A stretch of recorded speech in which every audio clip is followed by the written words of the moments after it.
Welcome back to my YouTube channel. और आज हम बात करने वाले हैं ऑनलाइन बिजनेस वर्सेस जो हमारे गांव मोहल्ले या शहरों में जो होते हैं दुकान, उनके बारे में।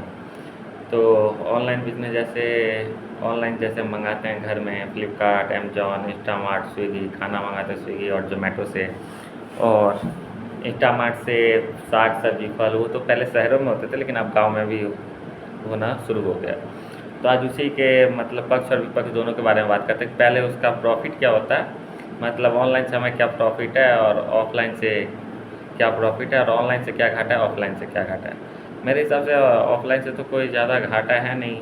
ऑफलाइन में तो पहले सपोर्ट ही करते हैं। जैसे अगर हम कहीं भी जाते हैं अपने घर के आसपास किराना दुकान में सामान लेने, तो उनके साथ हमारा रिश्ता एक सामाजिक तौर पे भी होता है और बहुत से कारण होते हैं। और हम अपने गांव के जीडीपी को बढ़ावा देते हैं, गांव में बिजनेस ग्रो होता है।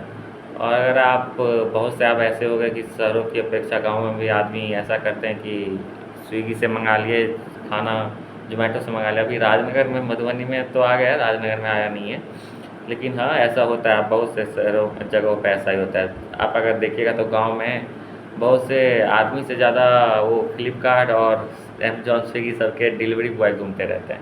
तो डेवलप हो गया है, तो सबको अच्छा लगता है कि आप मोबाइल में देख रहे हैं सामान अच्छा आ रहा है, ठीक है आपने बुक कर दिया, उसमें आपको दिखाता है कि 70% ऑफ, 80% ऑफ, 20% ऑफ। फिर भी काट कुट के अगर आप मैथिकल अगर उसका कैलकुलेशन करिएगा तो वो आपको सामान्य रूप से जैसा गांव में मिलता है वैसा ही पड़ेगा।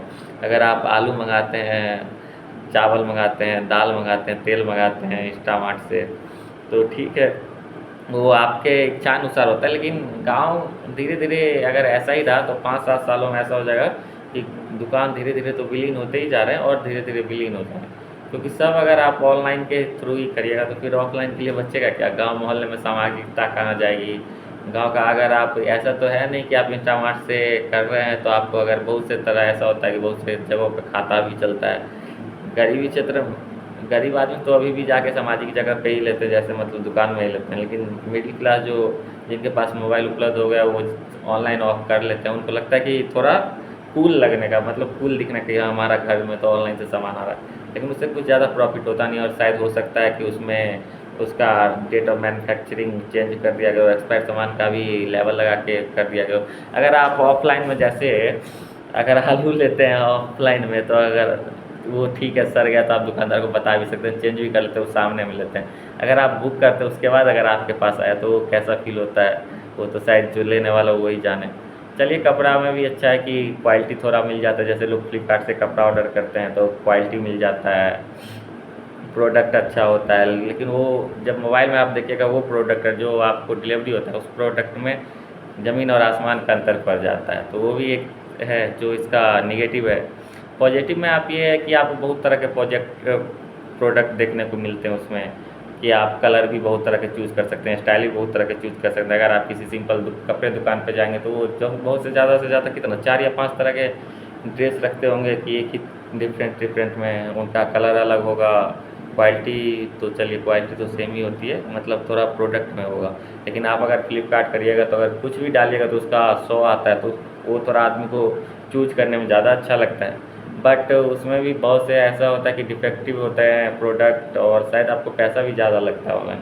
और ये भी होता है कि आप एक तरह से ऑनलाइन बिजनेस को बढ़ावा दे रहे हैं तो आप सामाजिकता को ख़त्म कर रहे हैं, गांव में होने वाली जीडीपी ग्रोथ को ख़त्म कर रहे हैं। समाज में जितने अगर 100 आदमी है तो उसमें से 10 आदमी का जीवन यापन दुकान से ही चलता है, और आप उसी को ख़त्म करने की कोशिश करें। अगर आप सब सामान ऑनलाइन से मंगा लीजिए तो फिर कपड़ा का दुकानदार क्या करेंगे, मोबाइल दुकानदार क्या करेंगे, सब्जी फल वाले क्या करेंगे, किराना दुकानदार क्या करेंगे? चलिए उनका दुकान तो चलेगा, लेकिन वो जो चलता है अगर फिर आपको उधार लेना हो या आपका क्या कहते हैं कि खाता कहीं चलता, तो खाता तो किराना वहाँ पे आपका ऑनलाइन फ्लिपकार्ट, इंस्टामार्ट, अमेजोन पे आप ईएमआई पे ले सकते हैं, लेकिन राशन तो ईएमआई पे नहीं लेंगे। और यहाँ तो कभी अगर तुरंत ज़रूरत पड़ गया, आप सोचिए कि अभी आपको तुरंत आधा लीटर दूध चाहिए, आप गांव में हैं तो आप दुकान ही जाइएगा ना जी।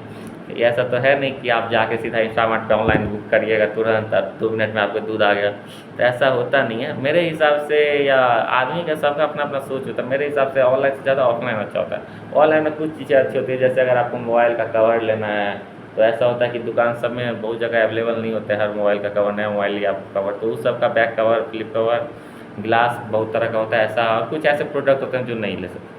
बाकी सब कुछ आपको आपके मार्केट में उपलब्ध होता है, तो आपको कम से कम अपने मार्केट ग्रोथ के लिए तो ऐसा करना चाहिए। हम चाइना ऐसे प्रोडक्ट कैसे बढ़ गया? चाइना का सबसे बड़ा होता है कि चाइना लो रेट पे सब ग्रॉसरी शॉप को, फ्लिपकार्ट पे, अमेजन सबको अवेलेबल करवाता है सब सामान। हमें अच्छा लगता है वहाँ, हम मोबाइल पे ऐसे करते हैं, कर दिए घर पे आ गया, मोबाइल पे फ़ोनपे कर दिए या कैश ऑन डिलीवरी कर दिए, घर पे आ गया, आपको अच्छा लगा। बट जो हमारा ग्रोथ होता है वो ग्रोथ वहीं, समाज का ग्रोथ वहीं रुक जाएगा। फिर धीरे धीरे 5 साल बाद पता चलेगा कि हम चाइना से पहले ही पिछड़े हुए हैं और 10 साल में और ज़्यादा पिछड़ गए। तो हमारे आसपास में भी जितने हैं उनका भी हमें ख्याल रखना चाहिए।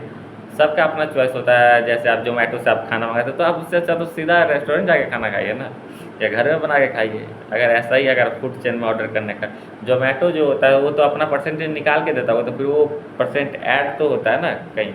आप जो खाना मंगाते उसमें जीएसटी ऐड होता है ना, जीएसटी ऐड होता है। 2 तरह का टैक्स सरकार ने खाने पे लगाया है, तो वो भी ऐड होता है। मिठाई पे 5% है, नमकीन पे 12% है, तो वो अलग तरह का टैक्स सरकार ने लगा रखा है।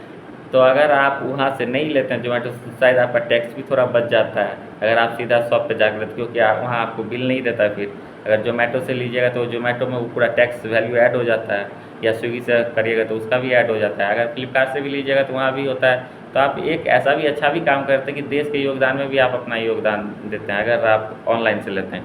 ये इसकी खूबसूरती है। लेकिन ये भी तो है, फिर सामाजिक तो भी देखना है।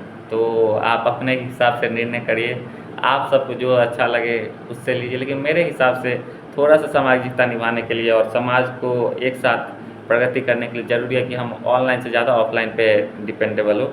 शायद मोबाइल का नेट खत्म हो जाए, लाइट आना बंद हो जाए, ऐसा भी हो सकता है जियो कंपनी बंद हो जाए, दूसरी तो आएगी, मोबाइल कंपनी तो बंद नहीं हो सकती। लेकिन फिर कितना ऑनलाइन पे डिपेंड कर सकते। तो आगे को सोचते हुए थोड़ा ऑफलाइन पे भी आइए, बस यही। बाकी चैनल बहुत दिन बाद मैंने वीडियो डाला है, थोड़ा बीच में मन नहीं था ऐसा कुछ करने का, फिर व्यूज ही नहीं आ रहे थे, तो फिर मैंने सोचा चलो कोई बात नहीं, व्यूज आए ना आए अपना काम करते रहना चाहिए। तो मैंने फिर से ये नया एक वीडियो बनाया है ऑनलाइन वर्सेज ऑफलाइन पे। आप लोग देख के अपना प्यार दीजिए, और अच्छा लगे तो सब्सक्राइब करिए चैनल। ऐसे ही वीडियो आते रहेंगे। धन्यवाद, बाय।